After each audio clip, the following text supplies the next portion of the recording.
Welcome to Albion TV presents the AO Daily Show, your source of real news in an unreal world, keeping you up to date on the latest news, events, and the great community of Albion Online. Today is Wednesday, the 3rd of November, 2021. I am your host, the Shozen One, and joining me today, as always, my co-host, Bogul, who I gotta say, Bogul, you do the Mhm. heavy lifting today in the interview. Yeah, but sometimes we share the work. That's all right. It's one of my favorite topics anyway, so I don't mind at all. We did have an interview with Redsaw just yesterday Yeah. that we recorded just on time for not only the Lands Awaken update that's coming out, right? Because there are some balance changes to the labor system. We will talk about that a little bit, but also because Redsaw is a nice guy and finally had the time to make it happen.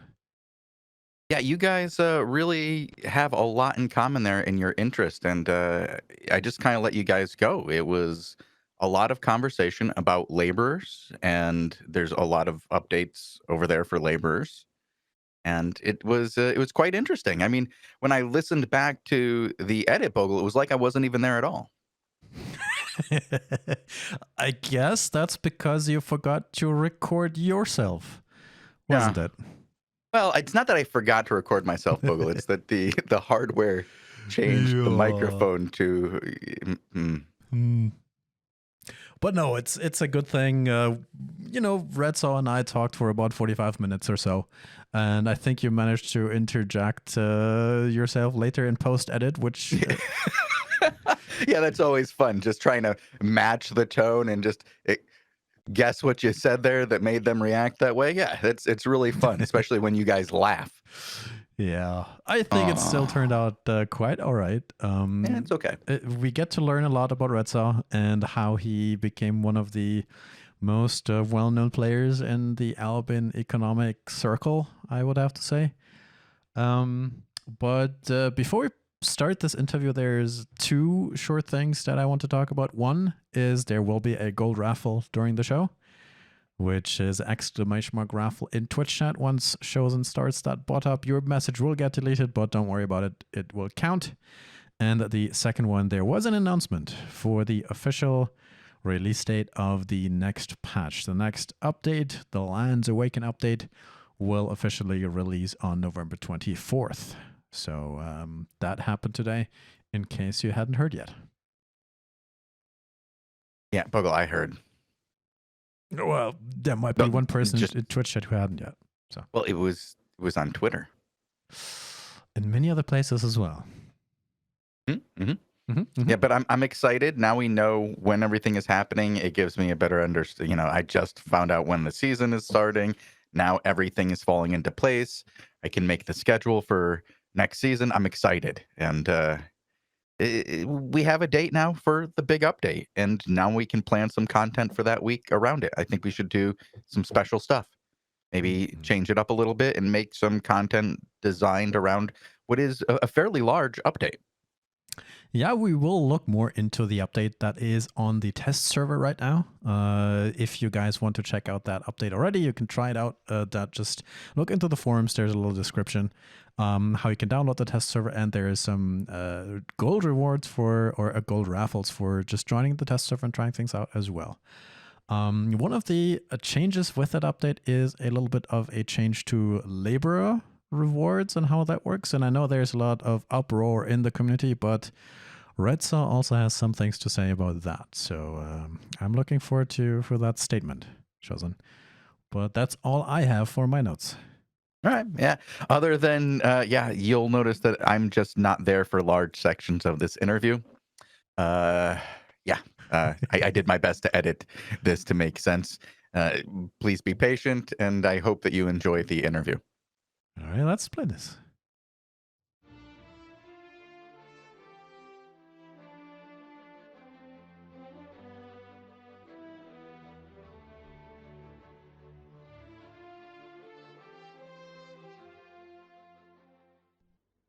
Welcome to the Albion TV interview series. I am the Shozen One, and tonight Bogul and I are joined by Redsaw, one of Albion's true entrepreneurs. I believe he has a giant laborer farm consisting of 8,000 laborers and dozens of employees. Is that right? Yeah, currently approximately 8,000 laborers and 58 employees. Okay, 58 employees. That's not too bad for a video game. I believe that's more than actually work on this video game. Very impressive numbers. Yeah, hobby spun out of control, I suppose. Let's talk about that. What kind of hobby is that? Why are you on the show? Why are we talking today? Because you are a magnate of sorts, or because you have important things to share with the community? Why did you give us the honor today and hop out here to talk to us? Well, I think part of it shows that Albion is one of those games where you don't necessarily have to play within the restrictive borders of a game. I think my story is testament to what can be achieved within a sandbox MMO. So, yeah, for any players that kind of want to break the norm and play the game in a different way, I hope this story kind of inspires people. I think the first time I heard of you was 2018, honestly. I just scrolled back through my message history with you. And I think the first time we talked about investing and you actually supporting funds into a high ROI venture that I started at the time. And then we started talking about islands and guild islands. And, since then, I think we have been in business occasionally. But I think by now you've built quite a thing that is sort of unique in the world of Albion. And, not only the sandbox aspect of it, but how you got to this point is, I think, what I want to know today. And I think that might be most interesting to most people. And maybe we can describe what that thing is that you have built and sort of the path, maybe. Yeah. So what I currently do, I suppose, is I have a business in Albion that provides management for other people's islands. And this really kind of spun off from me requiring management for my own islands. When I built my first islands, obviously I took care of them myself for a long time. I eventually came to a point where I didn't want to feed those islands myself anymore, or it came to a point where I wasn't able to do so anymore. Laborers being the way they are currently still, there is a certain form of exponential growth there, right? So I just kept expanding to a point where I couldn't take care of them myself anymore. When I reached that point, I knew I had to reach out to my network of friends in Albion and find people I could trust to take on certain responsibilities. This kept growing to a point where other people started reaching out to me to see if I could provide management for them, kind of as an employment agency, if you will. That kind of piqued my interest. I continued developing it from there, and well, a few steps later, we were at 25 clients managing a total of approximately 20,000 journals on a daily basis. 20,000 journals on a daily basis. Yeah. What tier is that? What is tier? It's anything really. It's spread all across tier 4 to tier 8 across all royal cities. So we have a hub in each city, and we provide clients with a chest or a tab that they need to store all their journals in, like a week's supply worth of. And then we have distributors who bring those journals to the managers, who then are assigned to the client's islands and distribute from there.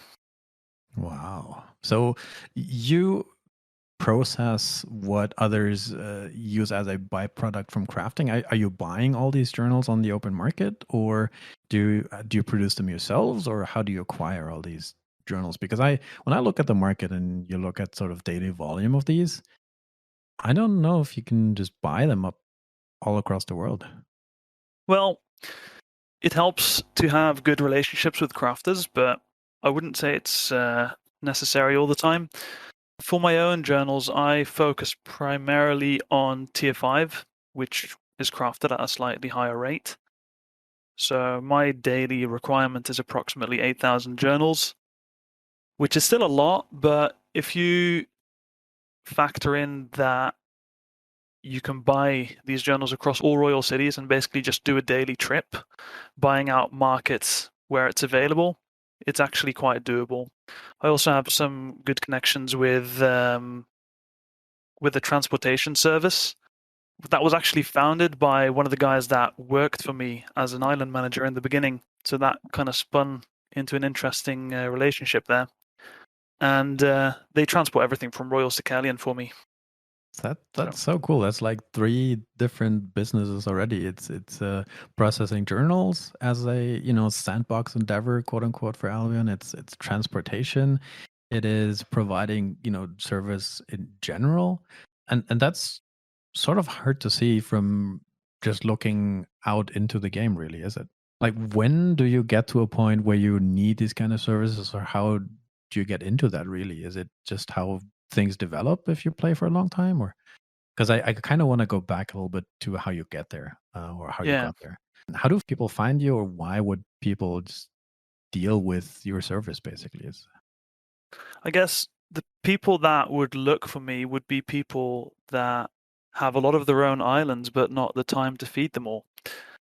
If you're kind of involved with Discord and the forums and Reddit, then you may have already stumbled across someone who's worked for me in the past, or someone who's advertising the services that I provide. There's a couple of other Discord groups that provide a similar service, but they're not exactly up to the same scale that I currently have. so. I presume you have quite a reputation to get to that level as well. Because trust in Albion and trusting a business like that is couldn't be easy. It's not. Sorry, I just need to jump in here really quick. You have people who do advertising for you. How do you get so many people to work for you? You said you have like 58 people working for you. How do you get so many people to work on your islands? We've had recruitment campaigns where people who are already working for us were able to invite their friends, and then if their friends would complete a 1-week term of employment with a minimum of 6 days of actual feeding and collection of journals, then they would be paid a recruitment reward. So you have your own recruiter program. yeah, we have our own recruiter program, but aside from that, we also have an affiliate program where people are rewarded for the amount of people they invite to the Discord server, essentially. Yeah, I mean, Chosen, it's a real business. It's just in the world of Albion. That's what it comes down to. The social interactions, the social network, so to say, is works like any other level, more or less. Mostly over Discord, I guess. But yeah, let's circle a little bit back to how as a player in Albion who's like, oh wow, this guy has been doing that for a long time, and he's probably rich as well. How do I get to that point? And maybe I don't know if it's easy to give advice, but at least trace back your steps a little bit, and and maybe even point out 1 or 2 of the history of Albion that allowed to get to that level, because I think it's not just as easy as just make more islands, or is it? It's definitely not, and I've had a lot of benefits from playing the game for a long time. There's no hiding the fact that being a veteran of a game like Albion has a huge influence on your opportunity for financial standing in the game. For me, what helped a lot were the updates surrounding mount skins, but also the transition from pricing of empty journals. When the game initially released, empty journals could be bought from labor NPCs for 500 silver, and I later on this remember was that. changed to 16k for tier 8 and 8k for tier 7, 4k for, no wait, actually more than that, 32k for tier 8, and well, stepping down from there. I remember that. So you were one of the guys who profited off that balance change in Yeah, 19, 18? I think that was 18. Yeah, it was a really early balance change. Wow, okay. Mm. So Yeah. that's how you get your starting fund, really, is what it is. Yeah, I'd say that put me in a position where I was able to expand more explosively. Yeah. But prior to that, I was essentially just a crafter who also enjoyed PvP. So what I do is just craft what at the time was interesting GVG gear back in the old 5v5 format. So yeah, that kind of got a bankroll going.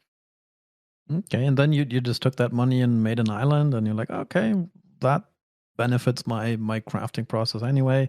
I can Yeah, process my own journals, and oh well, I have some extra. Let's make another one, and maybe I can buy some on the market. Let's make another one, and then it spirals out of control. I do also have some memories about that process from my time. I just dumped everything I had into just making more journals because I was able at the time to just buy them from the market and then get that margin of the full book, and then you process it and you get like 10K or something from tier 7s at the time, or at yeah, tier 8. yeah. Um That was really good for a long time as well. I came to that point a bit later than you, I think. I crafted a bunch of of my own journals for labor consumption, but once I well started focusing on other aspects of the game, namely the management, I obviously started supplementing my laborers by buying from the markets. I went the route of just making more alts to sort of make my own journals. I never went full on just all supply from the market because I always had the fear that at some day there might just not be enough journals on the market anymore. So I always did that in sync with, one island per crafter, sort of that ratio. Yeah, Because at tier 8.1, which I was doing mainly at the time, you can, based on your daily focus, supply that many journals. So that's how I sort of, make another crafter, make another island, and then yeah. I get that. I didn't like the idea of having a lot of time and multiple characters. Well, that kind of leads to why I have such a ridiculous amount of in-game time in this on this character, totaling 10 months, 6 days, and 2 hours. I see just now. let me log out. I think I have I have a log. I think I have 10. Oh wait, let me check as well. I think I do have like 9 months. Yeah, 9 months something. That's a long time, sir. Just spent Yeah, in game 10 months. yeah. A lot of it's just standing AFK, to be fair, but yeah, All right. Okay. So tier 5 islands. You 50 people you said you manage. Um Before we go sort of into the daily process of what it's like to run that kind of business, I tried to get one or two stories of the past out of you. Is there sort of a big thing you remember from way back that has had like a big impact on either the game economy or on your personal progress, or something that you remember fondly or badly, maybe even? I wouldn't say. Well, I mean, one of my worst memories in Albion is losing a ghost wolf because it was at the bottom of my inventory. That was pretty rough. A ghost? Oh no. Yeah. Well, there's this nice quality of life feature in Albion nowadays that allows you to sort and stack your inventory and also display a value associated with your inventory. Back then, this wasn't a thing, and my Ghost Wolf was nicely packed right at the bottom of my inventory, so I decided to go out for some ZVZ as you do. And yeah, Oh well, no. yes. Uh, what's the value today of that skin? I don't want to know. Honestly, 5 billion silver, maybe? I think it's more. I think it's more than that. I think it could be in the range of 8 to 9 billion. It'll be whatever somebody's willing to pay for it at this point because Hmm. there's no sellers. I've looked far and wide, but I haven't been able to find the kill board, unfortunately. I recall getting some pretty bad PMs from the guild that destroyed me. Yeah, See, at the time, these things were not quite as valuable. It's a different time. I think I was, yeah, I think at the time I was complaining that ghost wolves go for like 20 to 50 million silver. Yeah, and I thought it was ridiculous that vanity skins had such a high price. yeah, Because who would pay 50 million silver for a vanity skin? I think at the time we had like sub 2k gold as well. Um, yeah. yeah. Well, this was back when the Ghost Wolf was around, I think, 160 mil or so, and Mhm. they were still physical mounts, so they weren't well physical. They were still mounts. They weren't mount skins yet. Right, right. Ah, good old Yeah. times. Good old times. So, but I guess that didn't damper your progress too much. Any other story, or can we sort of try and learn how this kind of Redsaw Inc. business runs now? Well, I mean, another positive influence on the business for me was obviously the contract change, where laborers could now be picked up as contracts. Because me having approximately 6,000 laborers at the time, I was able to cycle all those contracts immediately, and contracts at the time being worth approximately 50,000 each, I think. Well, that would have brought around somewhere in the range of 400 mil cash flow immediately into the business. So you not only sold the tier 8 versions of the contracts because you only need the tier 6 ones, right? If you do tier 5, Yeah, but you also that's an yeah. interesting avenue. So Cool. there was a lot of contract cycling going on, and yeah, people were really desperate to get into laborers because a there was a feature on the Albion news page, I think. So for a while, laborers were extremely popular, and everybody wanted to get their hands on contracts and blocks to build their own islands. Mhm. Yeah. All right. Well, let's talk about the current Redsaw empire then. Um, what is it like to run that? Are you just log into Discord, look at your chat, and go like, how do I distribute all these journals today, or how does that usually work? Well, luckily, I have a team of extremely reliable people that surround me. So I've got someone responsible for general auditing, someone responsible for communication between managers and clients, two people responsible for distribution, and then another person responsible for Discord management. So, Discord management just involves essentially anything that improves the community and the overall experience for the clients and managers. The communication between managers and clients basically comes down to collecting collateral from managers so that managers are able to do their job well with a sense of obligation to us, and also for us to also have some form of risk management that we can represent to our clients. And yeah, the general auditing, that's essentially a process where the chest logs get pasted into Google Sheets, and then an immediate check is done based off of the amount of journals returned or the amount of materials returned versus the journal tier, and a calculation is made for performance on that. So basically, we have weekly performance summaries as well that detail each individual performance for managers as well as the returns for clients.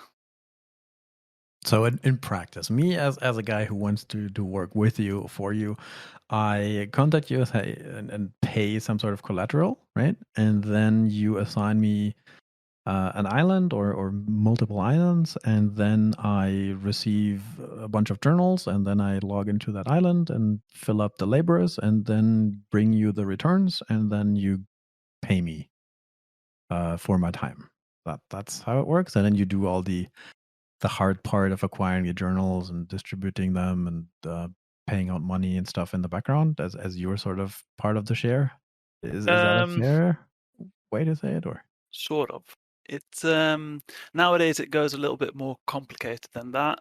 Say somebody reaches out to us, they want a job, and the first thing we'll ask is a rough estimate of how much time they want to spend on a daily basis doing this job. And based off of that factor, we'll decide how many journals someone should be assigned to. We'll then reach out to various clients to see if they have an opening available to assign that new manager and get a list of island names, which we then forward to the manager after having received collateral equal to the amount of laborers that the manager will be taking care of. All right. How So about we do this in practice, sir? Let's say for practical purposes, I have a 10 tier 8 islands that are not used currently with full tier 8, upgrades and that, and I need the management service.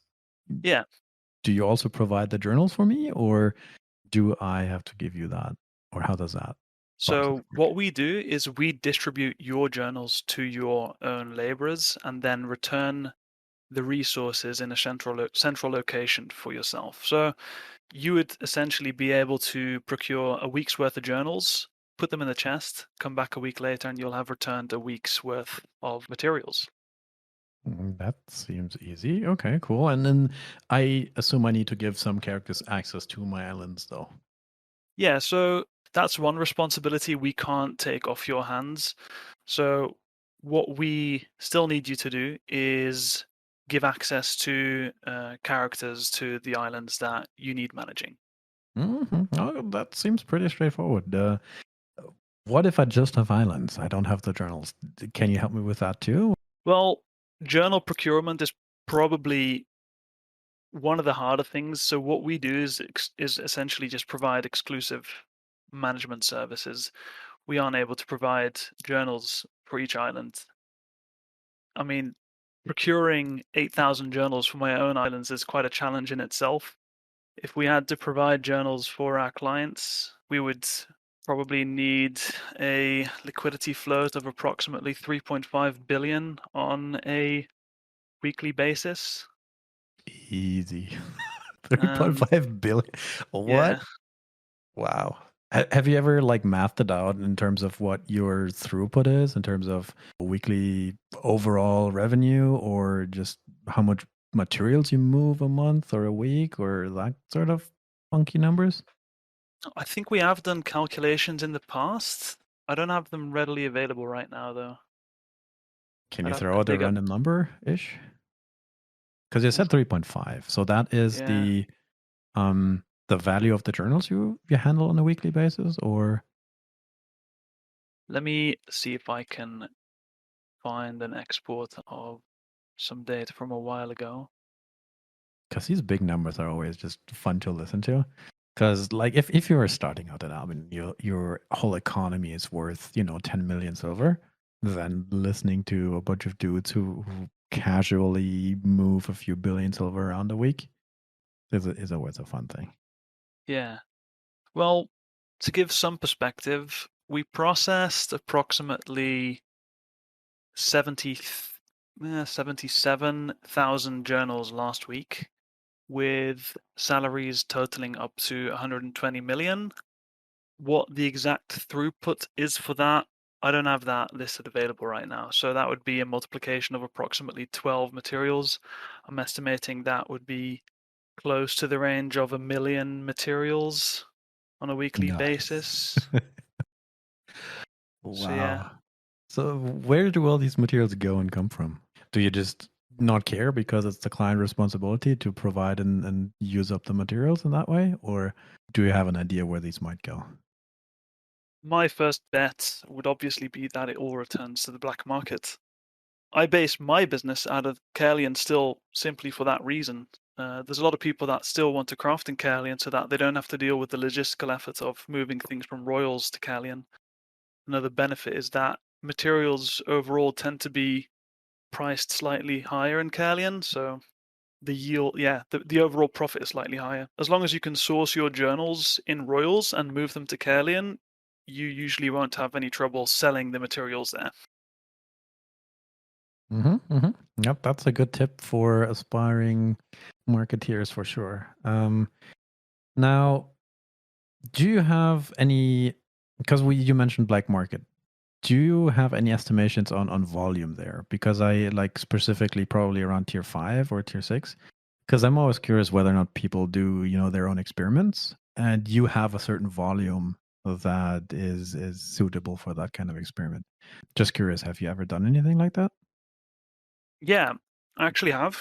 What I'd do is I'd craft approximately 800 of each item, tier 5 flat non-artifact, on a somewhat 7-day basis, and that would get absorbed by the black market quite easily.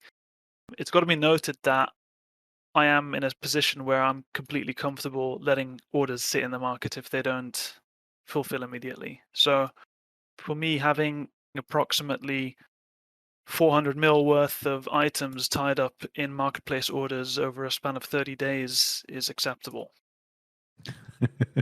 Sure. It's business expense and it's capital that's not needed anywhere else. I assume. People are going to be like, "What? 400 mil? How big are your bags, sir? Is that possible to ask? Like, what's your net worth? Are you comfortable sharing that, or is that like a no question?" Well, it's kind of hard to tally up. I think it's actually taken quite a hit recently with the prices of blocks coming down, but in skins alone, I currently have approximately 16 bill in value. Not bad, not bad. And assets wise, islands and stuff. Assets wise, it's once again a little bit difficult to calculate. So Right. my Maybe guess is we should that hint at that or talk about that later too. yeah, sure. Okay. Interesting. Okay, so we came from a long history of trying to figure out journals, then sort of scaling that up, and then moving into management.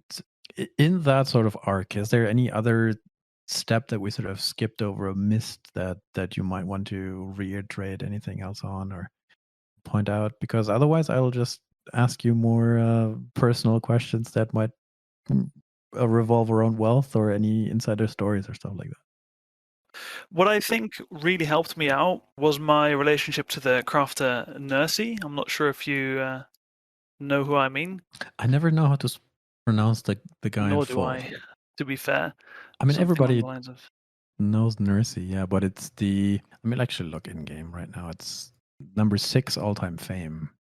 some ridiculous amount. Nursey Childay, I think, something like Yeah, that. yeah. Well, Who is let's just Nursey, call and him Nursey. what's your relationship with that guy, and why you point him out? Well, Nursey is obviously one of the top ranking crafters in the game, and he wanted to protect his position as a crafter. So we had a pretty decent relationship for a long time where he bought essentially all my output of materials. This went on for around half a year or so, I think. How much was that on a monthly or weekly, money scale wise? Yeah, I mean, this is back when my laborers were all occupied. So Oof. this was, well, I mean, you can never really achieve max efficiency when you're dealing with these amounts. But Right. I've got to say, we were working at a pretty efficient level around that time.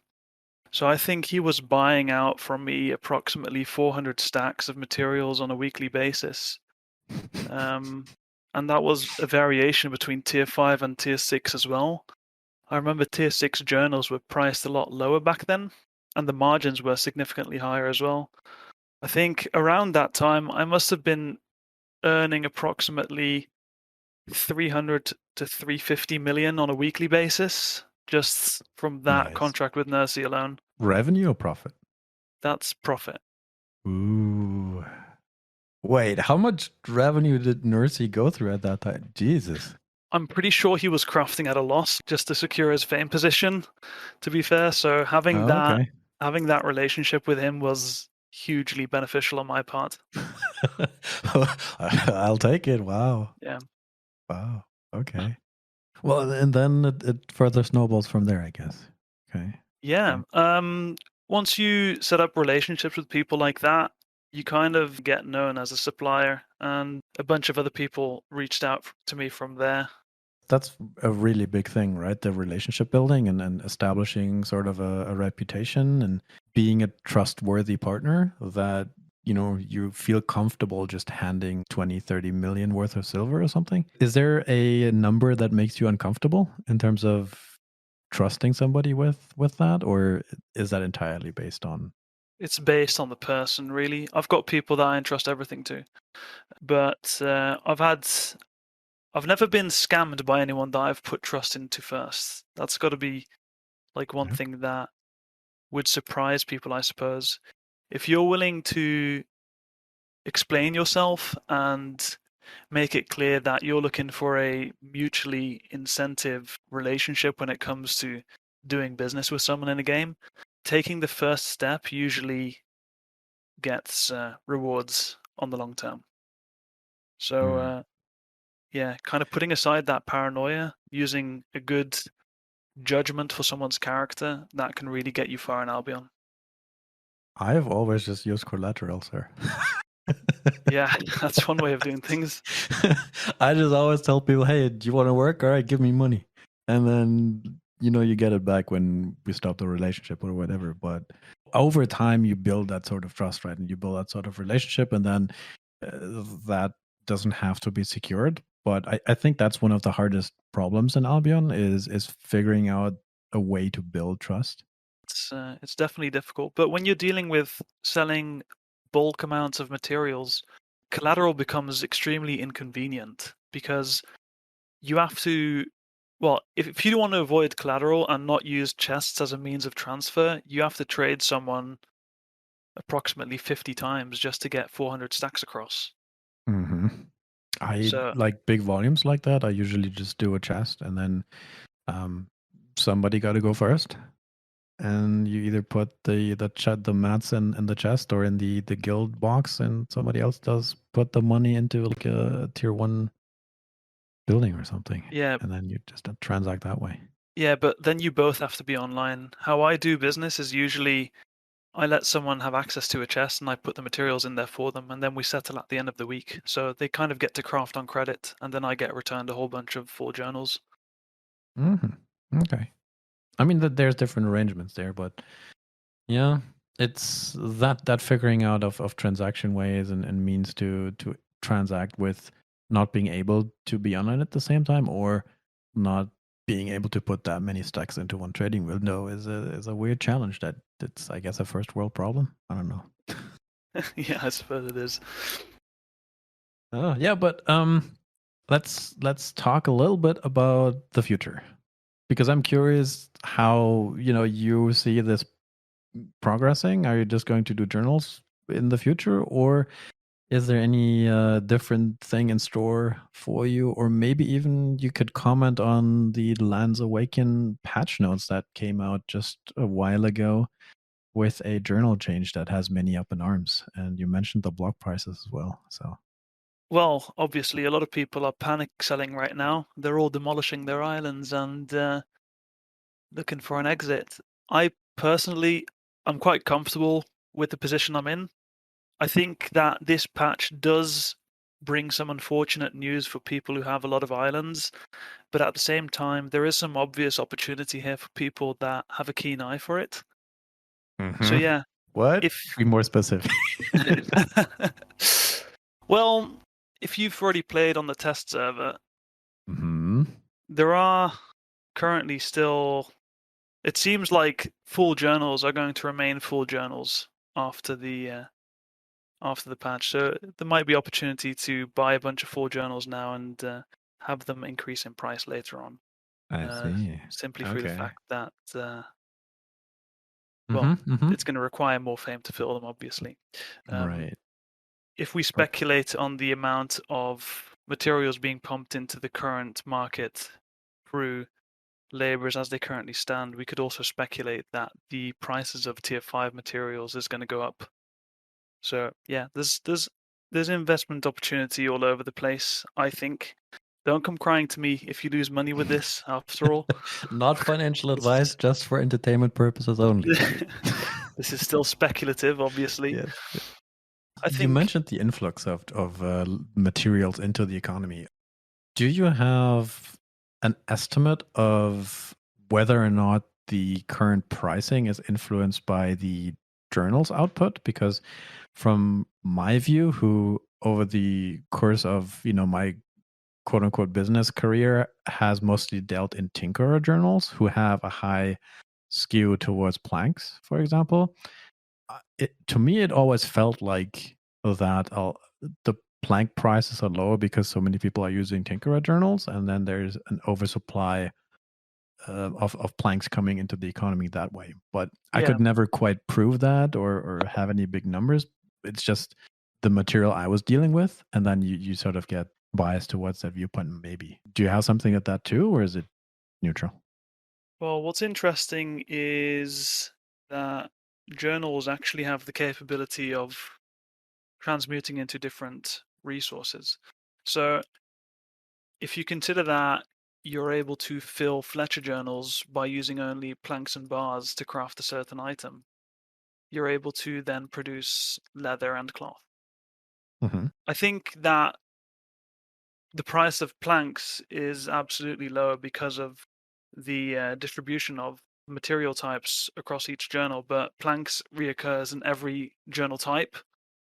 So tinkers, fletchers, blacksmith, and imbuers, they all produce planks at different varying levels. But if you look at, for example, leather, you're only going to get leather from tinkers and fletchers. So yeah, I think planks are probably being held down mostly by the journal mechanic as it currently stands. Mm-hmm. Mm-hmm. Careful tiptoes at the okay.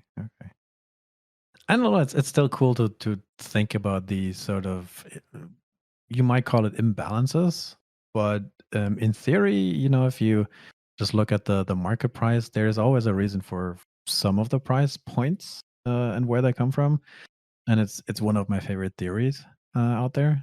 I don't think that the patch will hit that balance too much. Do you have any opinion on that? Whether or not prices based on the journals that people are sort of worried about will move up and down in terms of supply, or is it just how the whole thing is balanced right now?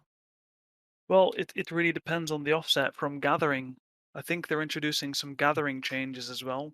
So depending on how many people end up doing more gathering or whether the gathering yield becomes higher, I do think that there is going to be some changes, especially if you look at gathering behavior. As far as I can tell, people generally tend to leave tier 5 flat resources alone when Hmm. gathering. They might go for the enchanted 5.1, 5.2, but yeah, it's usually left behind at those tiers. So yeah, I do think that tier 5 materials are going to see a jump in price, especially planks and bars. That's my bet, but time will tell. Interesting. Okay. Not financial advice. All right, cool. Anything else about your story that we skipped? Because I think there might be things you would want to settle or set the record straight, or maybe you had a big disagreement or anything in the past that you would square out or anything like that. Do you have any words on that? Otherwise, I think we gotta go plug your business a little bit. The when the time might Let me already be up. think. I don't really have any beef with people, honestly. No I'm quite reserved. Um, business. yeah, I don't really tend to troll people much or pick fights, so I kind of just keep to myself and try to play the market. So I No, I assume there's can't. also no affiliation to any sort of guild or group or alliance or anything like that. Not currently. I used to be in. Well, I used to jump through guilds all the time back when I was trying to GVG with a couple of friends, but yeah, Okay. there's no ties there anymore. So yeah. Well, that's something you guys can do with your money right there. You guys can sponsor your own 5v5 team like professional sports teams. Like sports. You Yeah, know, you could I have. advertise in level ones. You could just get your guys to advertise to the 5 guys on the other side of the match. You don't even have to win, guys. You just spam chat. And the people who like advertise don't even need to be good at GVGs. They need to be unmuted. They just need to be employed by my business. I Yes, see. yes. All right. I've played with the idea of setting up a guild and hiring mercenary groups to see if I could claim the referral amount on 150 alts, but I don't think it's a profitable strategy, so I kind of steered away from that idea. Hideout HQ? Hire mercs to get an HQ in the. I guess you'd have to pay them for the whole season to keep it up as well. Yeah, you'd have to pay them per season point, and Yikes. Okay. it's a logistical. Well, it's not logistics, but it's a nightmare, I think, to communicate your desires to each mercenary group and keep in touch and hold up recruitment. If a mercenary group were to drop out, what would you do to replace them? Redsaw is Red Sox. Did you have any questions for the audience or for the greater Albion community or for us or anything else? Otherwise, go ahead and plug your business, sir. And anything else we might have missed? No, I don't really have any questions. If people have questions for me, though, I'm pretty much always on Discord, and I'm always looking to have an interesting conversation about the Albion economy. So if people fancy having a chat with like-minded people, feel free to join us in our Discord server. You can find us through Discovery by searching Albion Online Islands, or by clicking one of the links available in the description of said video. Okay. Last question on my side. Sure. Does a cartel exist for either cities or any, smoky backroom sort of thing? And are you part of it?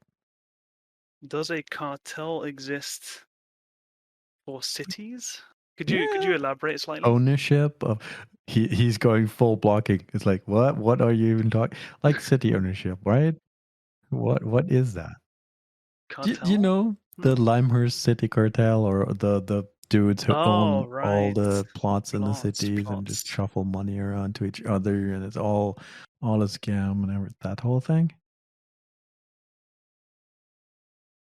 Yeah, I mean, Nursey was a pretty big player in plots for a while, and I've had some stories handed to me through him, which I won't go into detail about, but it's always been pretty clear to me that plot business is filled with sketchy people that, unless you like drama, it's not something you would get involved in.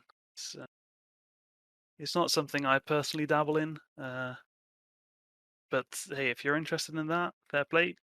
All the luck to you. It's not for me. Shozen, I don't think he wants to tell us.